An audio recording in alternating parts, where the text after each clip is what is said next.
Wu Zetian entered the Chinese court as a fifth-tier concubine, but she ended her life as the country's only female emperor. Once described as hated by gods and men alike, Zetian developed a reputation for ruthless cruelty and betrayal. But when one of Empress Wu Zetian's ministers advised her that she should live a more respectable life as a widow rather than an empress, her response was so disturbing that it's impossible to forget. Wu started breaking the mold early thanks to her father, Wu Shihu, who encouraged his daughter to partake in activities generally reserved for men, such as reading and writing.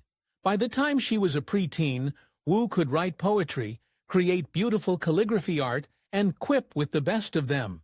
Mischievous, witty, and cunning, she was destined for starcraft from the beginning. But before that happened, she had to pay her dues. When Wu was 13, she received the opportunity of a lifetime. China's emperor, Taizong, invited her to join his harem of over 100 royal concubines. Is this every mother's dream for her daughter? Probably not, but Wu's mom was no different. When she became upset about losing her daughter to the palace, Wu had to confront her. She asks, "How do you know that it is not my fortune to meet the Son of Heaven?" Spoiler, meeting the emperor was putting their relationship very lightly. Wu didn't just start at the bottom, she started at rock bottom. She began her career in the palace of a mere fifth-tier concubine.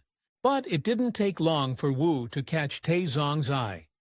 After discussing history with the emperor as she changed his bedsheets, Wu charms Taizong with her intelligence as well as her ability to read and write.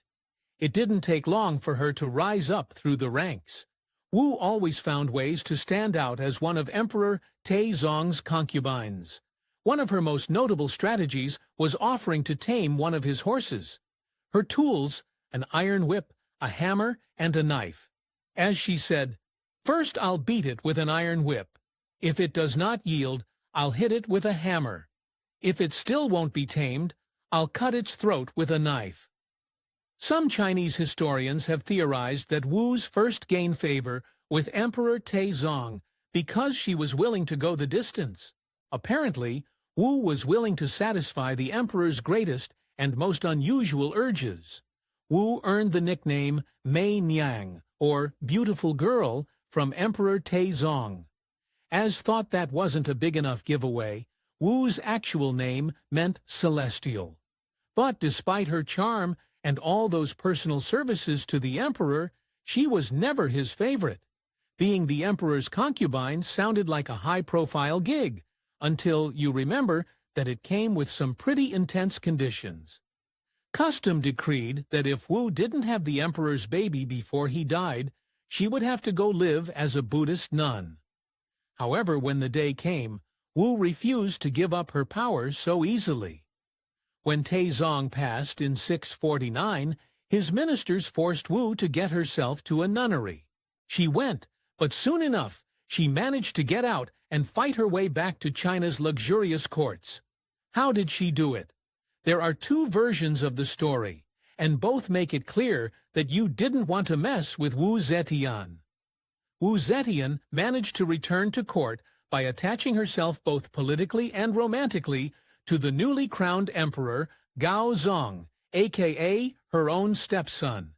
It turns out that Zetian had actually started an affair with Gaozong, not just before she got shipped off to her nunnery, but even before his dad's Taizong's demise. When Wu returned from the monastery, she quickly became Emperor Gaozong's highest-ranking second-tier concubine. Now, this was actually a bit of a demotion from her previous role as the emperor's official consort. But Wu took what she could get. She knew it wouldn't be long before she could craft a huge opportunity for a promotion. Gaozong's wife, Emperor Wang, took a liking to Wu and asked her for a favor. When Wang saw Gaozong getting a bit too close to his favorite concubine, she asked Wu to get between the two lovebirds, and Wu was happy to help. While Wu successfully broke up the emperor and his main mistress, she did so by becoming the emperor's #1 girl herself. The emperor was furious, and she made sure she'd get her revenge on Wu. In time, Wu used all her feminine wiles to oust the emperor's old favorite, the pure concubine, Xiao, and cement herself as his preferred woman. After Wu gave birth to two of the emperor's sons, in 652 and 653, the emperor's wife was understandably ticked. Soon enough, Empress Wang and the emperor's old favorite mistress, Xiao, started working together to bring Wu down. While Wang and Xiao were plotting to oust Wu's Zetian from the palace, Wu was getting busy with her new romantic partner, the emperor. After giving him two sons, Wu also gave birth to a daughter in 654. It should have been a happy time, but instead, the little girl led the imperial court to tear itself apart. Sadly, the baby quickly perished after her birth, leading Wu to retire in mourning. But Wu immediately went mad with grief and blamed the baby's cruel fate on her rival, Empress Wang. According to Wu's accusations, she saw Empress Wang near the baby's room just before the child died. Even worse, the little girl's cause of death may have been strangulation. It didn't take a genius to put two and two together. Wang knew that the Empress was on edge about her fading power and extremely jealous of Wu, quickly leading the emperor to accuse Wang of killing the innocent baby. Wang had never been able to give the emperor a baby, and now she was accused of destroying one of his heirs. The final straw came when Wu accused her rival of not just murder, but of witchcraft.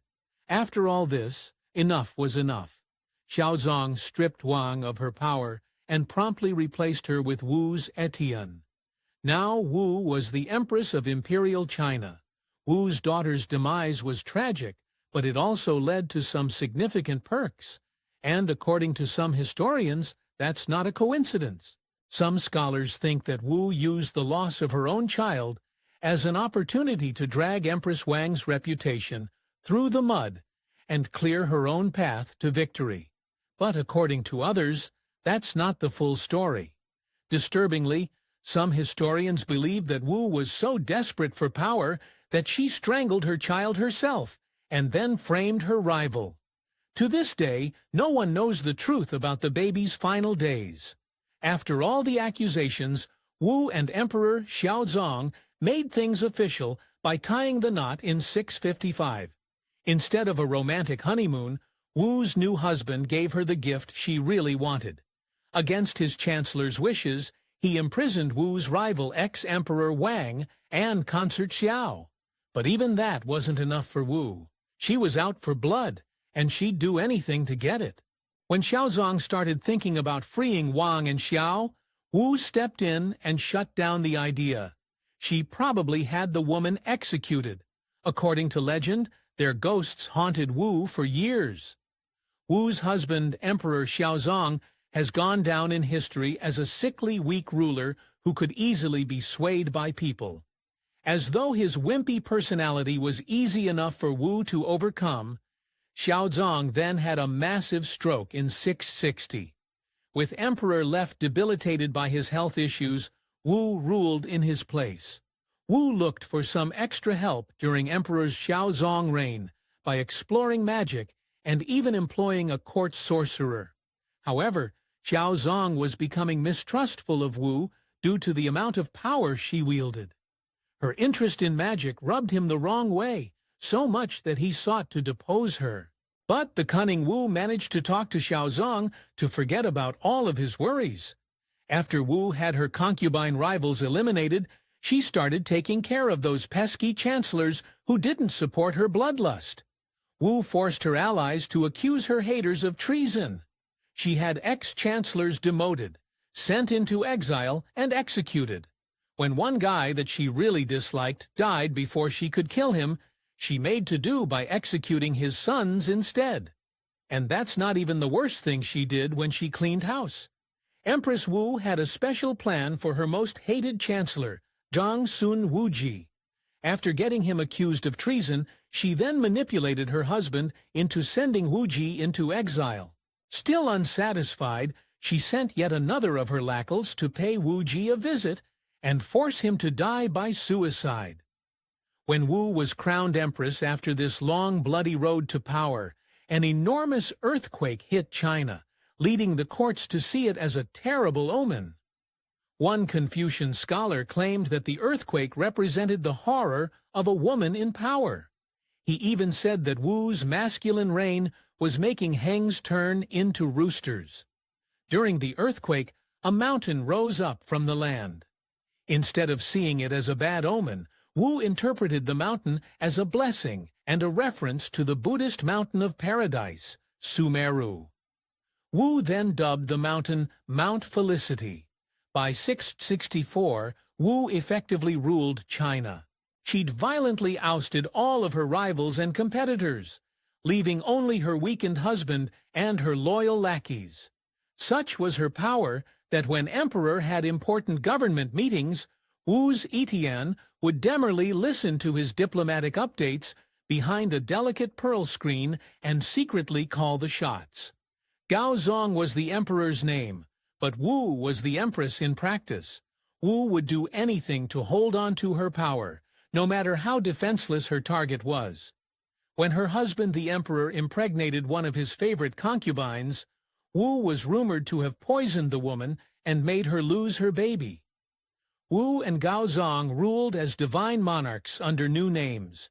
Gaozong took the name Tian Huang, Emperor of Heaven, but over time they became known as two saints, in a reference to the way they shared power. To show that she was no meek wife, Wu also started flaunting her power by wearing luxurious yellow robes.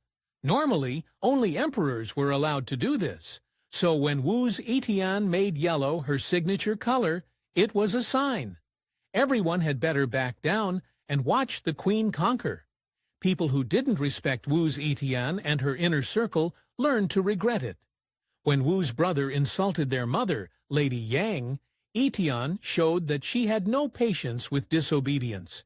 Even if they were from her own family, she promptly had her own siblings exiled, and they literally died before she let them back into China. Wu's status as a female ruler wasn't lost on her. Throughout her reign, she worked hard to give women equal treatment and opportunities with men. And the new emperors wasn't shy about her pro-feminist stance either. In 666, Wu led a group of women to Mount Tai, a ceremonial site. There, the women took part in holy rituals that were normally reserved for men. Before her reign, China had a lot of double standards, but under Zetian's rule, all that changed. We let women get married and divorced as they pleased, and changed laws to give both men and women equal rights. Here's one example. When a man died, his family had to mourn him for 3 years, but when women died, her family only had to mourn her for 1. Wu's legislation leveled the playing field and gave women just as long as men. But for every one of Zetian's good deeds, there's another completely horrific story about her going an extra mile to make somebody suffer. Wu punished her rivals Lady Wang and Consort Zhao by having their arms and legs cut off. Despite being the emperors, Wu Zetian wasn't the most popular lady, especially among China's aristocratic circles. And over time, she grew tired of their stuffiness and judgment. Determined to change things up, Wu started hiring regular people to work in government. She worked to oust people who had inherited their jobs and shook things up by hiring whoever was the most qualified and talented. No matter if they were men or women, higher class or lower class, Wu's children seemed to have inherited their mother's thirst for power and drama. Her eldest son, Li Hong, basically abandoned his claim to the throne by doing something unforgivable. After Li Hong tried to free some of her enemies from prison, he died suddenly, likely poisoned by his own mother. Wu's second son, Li Zhen, could have been emperor if, like Li Hong, hadn't poked his nose into the wrong places. First, he came up with the idea that he wasn't actually Wu's son, but the secret son of her dead sister. Then, as if that wasn't enough, it's believed that he got his mom's favorite sorcerer assassinated. And what happened to him was what happened to everyone else, disposed with and exiled by his own mother. In 683, Wu Zetian got one step closer to absolute power when Emperor Gaozong passed away. On the one hand, his demise wasn't too shocking. Gaozong had suffered from ill health for ages. But then again, the circumstances around his passing were strange at best. According to tradition, Chinese emperors were supposed to be surrounded by their families when they died. But Gaozong passed alone, apparently because Zetian had poisoned him and needed to hide her sin. It seemed that her thirst for power was even stronger than her jealousy. After her husband was alive, she had merely exiled her son, Li Zhen. Now that Gaozong was dead, she didn't have to hold back. After a lifetime of turning her personal life into political gains, Wu could finally have a little fun without her husband. When it came time for the emperors to select a new romantic partner, she had her pick of the litter. She selected Huai Yi, a good-looking Buddhist monk, and rewarded him for his service with a series of promotions and honors.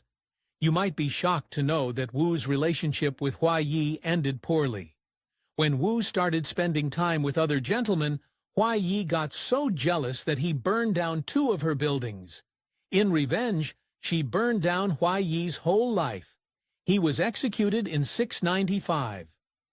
After Gaozong was out of the picture, it was also time for a new emperor to rise. Enter Wu's third son, Emperor Zhangzong. Like his dad, Zhangzong didn't roll over and let Wu control the country. Instead, the new emperor struck his own path, refusing his mother's advice and making important decisions without her input. Bad idea. After Gaozong's ticked off his mother one too many times, Wu lashed out. She stripped him of his title and then exiled her son again to the outskirts of China. His successor, Wu's fourth son, Li Dan, learned from his brother and followed his mother's orders. He became Emperor Ruizhang, that is until 690, when Wu stripped him of his title and took power for herself as the Empress. To ring in the new era, where she was Empress in her own right, Wu announced the end of the Tang dynasty and named her reign Zhou dynasty. The name was in reference to her father, but also an earlier dynasty from which Wu often claimed a lineage. No matter how you look at it, Wu was claiming her era. She was no longer concubine or wife. She was now China's official ruler. Emperors were known for having numerous concubines, some of whom performed intimate duties. However, Empress Wu, not to be outdone by the boys, also had her own concubines. The handsome Zhang brothers were Wu's favorites, and they were known to spend a lot of time with the Empress in her closed quarters. Well into old age, by the end of Wu's rule, a series of illnesses forced the octogenarian to rule by proxy. With time on her hands, Wu's thoughts turned to her past. As she pondered her afterlife, Wu decided to make amends. She couldn't bring back all the people she'd killed, but she could confess her sins. She did so on a golden tablet, and according to custom, threw it off a mountain where it lay hidden for 1,300 years. Over a century after Wu begged for forgiveness for a lifetime of wickedness, a farmer happened to stumble upon her golden confession. With it, a major historical riddle came one step closer to being solved. Was Wu as bad as Confucian said, or did they maliciously discredit her? According to Wu herself, they weren't fully wrong. The tablet admits her sinful nature. After a lifetime of scheming, Wu was ultimately undone by a coup in 705. Well into her 80s, Wu wasn't much of a threat, so she was left alive, but forced to step down and let Emperor Zhongzong, her son, take the throne. Sadly, in the bloody takeover, Wu's favored lovers, the Zhang brothers, were executed. After being taken down in her 80s, Wu lost her sense of purpose. She only lived for a few more months after she lost her crown, and she breathed her last breath in 705. In a recent documentary of Zetian, historians claimed that her blank stone wasn't the sign of failure, but victory. Wu herself demanded to leave her tomb without any inscriptions. She either wanted to leave her legacy up to history, or to the end she refused to explain herself to anyone. Wu made history when she appointed a woman in the role now referred as Prime Minister. Unfortunately, this groundbreaking gesture didn't have quite the impact Zetian wanted. The Prime Minister's official tomb was completely destroyed by Wu's successors for a terrible reason. Scholars believe that it was a malicious and intentional attempt to erase both Wu and her female Prime Minister from history. This studying Wu's reign was stunned when they made an enormous discovery. The grandery proved that Zetian was also a highly competent ruler. Under her rule, she increased China's agricultural output, almost doubled the number of farming households, and, most importantly, kept her people fed. Despite all the murder, Wu had good qualities. All in all, Wu's official reign as Empress lasted 22 years, all the way from 683 to 705. However, when you consider that she was all but in charge, long before she actually ascended to China's royal seat, her rule was functionally over 50 years long. She may not have been the nicest person, but no one can deny that Wu Zetian could hold on to a crown like no one else. When one of Wu Zetian's ministers suggested she should act more properly as a widow, her response was so disturbing that it's impossible to forget. Wu Zetian was not a woman to be messed with. She promptly sentenced her upstart minister to exile in the swampy, disease-ridden Southland, where one can imagine that the minister didn't have a happy ending. What do you guys think of Wu Zetian's reign? Was it successful or downright cruel? Let us know in the comments below, and we can have a discussion. But remember to like, comment, and subscribe, and we'll see you in the next video. Thanks for watching.